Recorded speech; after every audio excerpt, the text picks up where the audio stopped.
Invite viewers to post their location and local time.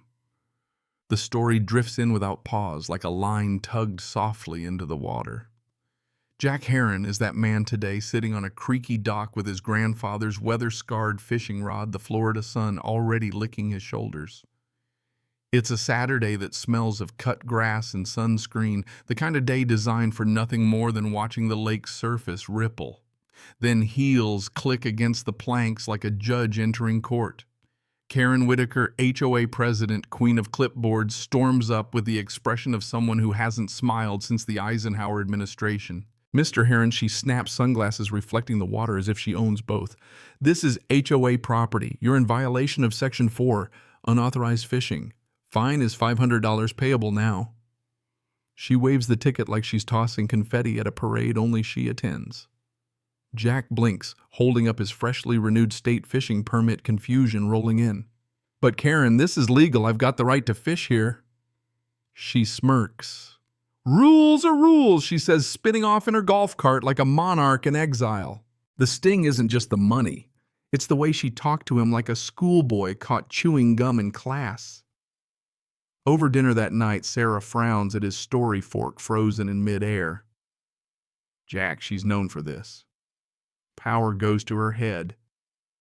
Some folks say she fined a guy for leaving his Christmas lights up till January 3rd. Quirky as it sounds, historians still argue whether petty rules are what keep neighborhoods orderly or whether they just breed tiny dictators in polo shirts. Jack vents to his buddy Tony over iced tea on the porch. Tony doesn't mince words. Don't roll over, man. That's how she keeps winning. You let her fish your wallet once she'll be back with a net. A laugh, but it stings true. Even old Mrs. Gladys, sipping lemonade on her porch swing, shakes her head. That woman fined me for bird feeders, said they were unapproved wildlife enhancements. Can you believe that my husband fought in Korea and she's mad at chickadees? The whispers build. Mike down the street remembers his sister fined for a lakeside barbecue. Another neighbor mutters about driveway stains. Jack sees it now, the pattern Karen wielding bylaws like medieval swords, cutting down joy wherever she spots it. But under the irritation bubbles something sharper, the itch of defiance. He can still feel the weight of the ticket on his desk daring him. The dock no longer feels like peace. It feels like a courtroom, and Karen has made herself judge, jury, and collector. The question gnaws at him. Is this just about fishing? Or is it about every inch of freedom on this land? The ticket stays pinned to Jack's fridge like a scarlet letter mocking him every time he grabs milk. He can almost hear Karen's voice sneering about community harmony while slapping fines for bird feeders and barbecue smoke. Then one humid evening porch swing creaking beneath her, Mrs. Gladys lets slip the kind of gossip that changes history. That lake never was their son. Belonged to some fellow upstate. Skipped taxes years ago. County took it. Been up for grabs ever since. She sips her lemonade calm as if she hadn't just dropped a thunderbolt. Jack barely sleeps, mind spinning. At dawn, he's driving toward Gainesville, heart pounding harder than the bass drums in a marching band. The clerk confirms it with the casualness of someone pointing out whether, forfeited property. Available if you cover back taxes. Jack nearly laughs. Here he's been fined for fishing on land that technically belongs to no one. He asks about zoning upkeep liability. The clerk shrugs, tapping a stack of forms. All clean? Just paperwork and payment. Driving home, Jack feels like he stumbled into a treasure hunt.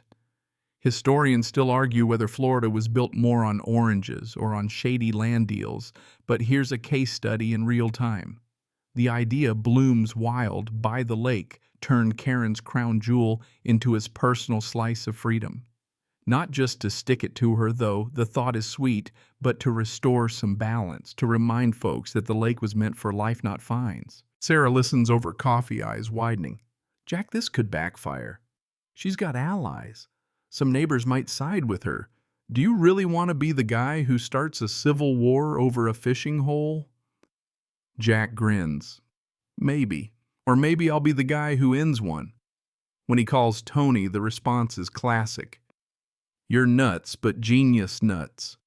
Own the one thing she lords over everyone and she'll implode faster than a microwave burrito. Jack crunches numbers with his accountant. Risky but doable. Dipping into savings from his auto parts shops. But what's the price of dignity? Word seeps out, thanks no doubt to Gladys's love of gossip, and neighbors start watching him differently at the gym. Some give thumbs up, others hiss, "Don't rock the boat." Karen herself corners him by the driveway, arms crossed, as Sarah unloads groceries. "Heard you're poking into lake business, Mr. Heron." "Unnecessary. We've managed it fine for years." Jack meets her glare without flinching. "Funny the county says it's not yours at all." For a heartbeat, her mask slips. Shock flickers across her face before she pastes the smile back on. Regardless, it's the community's heart. Meddling disrupts harmony. Jack can't help but laugh. Harmony. Like finding picnics and fishing rods. I'll claim what's fair. She storms off golf cart tires, squealing like a retreating army. 1 week later, Jack stands at the clerk's counter again, cashier's check trembling in his hand. Signatures pile onto the deed until his wrist aches. Then it's done. Jack Heron, proud owner of Oak Ridge Meadows Lake. A quiet war won with a pen instead of a sword. He drives home grinning, rehearsing the moment he'll tell Sarah, "We rewrite the rules now." The news spreads faster than Florida gossip at a hair salon. Jack owns the lake now. Some neighbors cheer, others mutter that he's selfish. Mike Donnelly slaps him on the back by the mailbox. "You're a legend, man." But Nancy down the street snaps in the grocery lot. "We all pay dues. You're hoarding it because she ticked you off." Jack swallows the sting. Maybe she's blinded by loyalty, or maybe people just fear change more than they fear Karen. At the next HOA meeting, the community hall is packed air thick with perfume, sweat, and tension. Karen stands at the podium, clipboard raised like a royal scepter. Lake management is on the agenda, she declares, voice clipped and icy. Jack rises steady as the water he now owns. "Not shared anymore," he says evenly. "It's mine by deed, access by my invitation only." Gasps ripple across the crowd. Karen flushes crimson. "You can't strip our lifestyle," she hisses. Jack leans forward. "Lifestyle of fines and fear. I'm done with that charade." The room erupts. Cheers, boos, shouts. One guy yells, "So who gets invited?" Jack, "Just your pals?" Jack doesn't blink. "Fair folks, not bullies."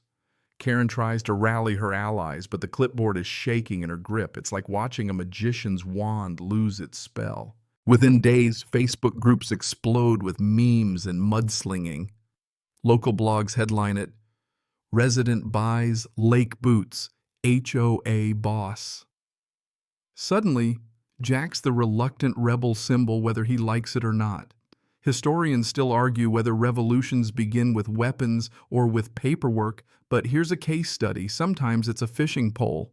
Karen doubles down, sending legal letters, spinning herself as the victim. Some dads complain to Jack directly. "My boys spent summers fishing there.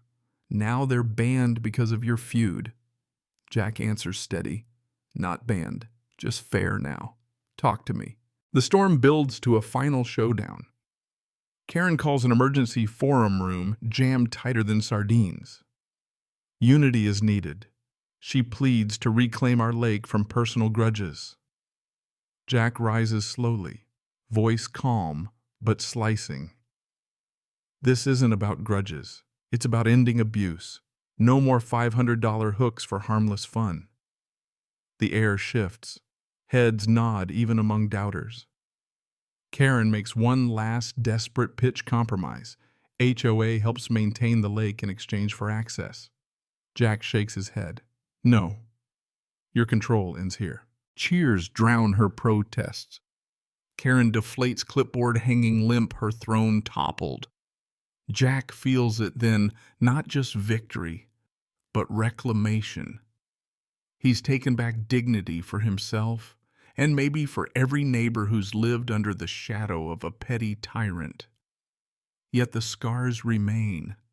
Friends divided property, whispers buzzing. Was it worth it? Jack thinks of moonlight dancing across the lake, the peace of casting a line without fear. Hell yes. And now the story softens, drifting into quieter waters. The shouting fades, replaced by the gentle lap of waves against that old wooden dock. Jack sits once more with his grandfather's rod, but now the silence feels earned. The air is long, slow, forgiving. Sarah leans beside him, her hand warm on his arm, and even the tension in her eyes has melted away. Neighbors may still argue, Facebook threads may still burn, but out here the lake doesn't care. Its waters hold no grudges, only reflections of clouds and sky. Imagine yourself there, the world hushed to nothing but ripples and the cry of a distant heron. A story that began with anger finds its close in calm. The lesson lingers gently. Sometimes peace is not given, but made shaped by courage to push back and patience to endure the waves that follow. The lake belongs to Jack now, but more than that, the moment belongs to everyone who's ever stood against small tyrannies and found freedom waiting. Breathe it in. Let it go. Let the story settle like mist over still water.